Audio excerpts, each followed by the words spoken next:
চৈখোৱা পঞ্চায়তৰ ঢলা বজাৰত ৰাজ্যিক পঞ্চায়ত আৰু গ্ৰাম উন্নয়ন প্ৰতিষ্ঠানৰ দ্বাৰা সজাগতামূলক বাতৰ নাট প্ৰদৰ্শন। ৰাজ্যিক পঞ্চায়ত আৰু গ্ৰাম উন্নয়ন প্ৰতিষ্ঠানৰ দ্বাৰা আয়োজন কৰা সজাগতামূলক বাতৰ নাটক চৈখোৱা পঞ্চায়তৰ ঢলা বজাৰত যোৰহাটৰ পৰা অহা দলটোৱে ৰাইজক সজাগতা কৰাৰ উদ্দেশ্যে প্ৰদৰ্শন কৰে। বাতৰ নাটক কৰি ফুৰা দলটোৱে ডিব্ৰুগড় আৰু তিনিচুকীয়া জিলাৰ বিভিন্ন ঠাইত বাতৰ নাটক কৰাৰ কথা সংবাদ মাধ্যমক জনায়।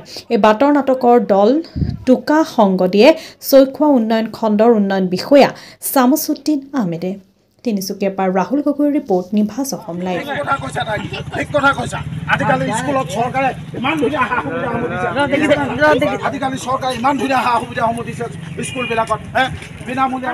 পৰিৱেশটো পৰিষ্কাৰ পৰিচ্ছন্নতা হৈ ৰাখিব।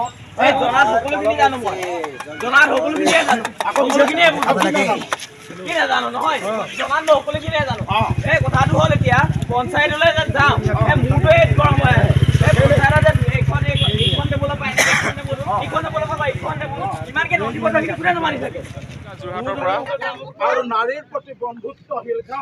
যোৱা 3 তাৰিখৰ পৰা ডিব্ৰুগড় জিলা আৰু তিনিচুকীয়া জিলাত বিভিন্ন ঠাইত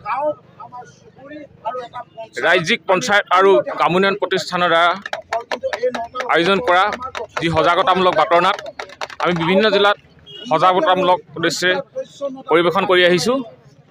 আৰু এতিয়া আমি চৈখোৱা পঞ্চায়তত আহি আমাৰ নাট প্ৰদৰ্শন কৰি আছোঁ আৰু ৰাইজৰ মনোভাৱ কেনে হয় আমি জনাম।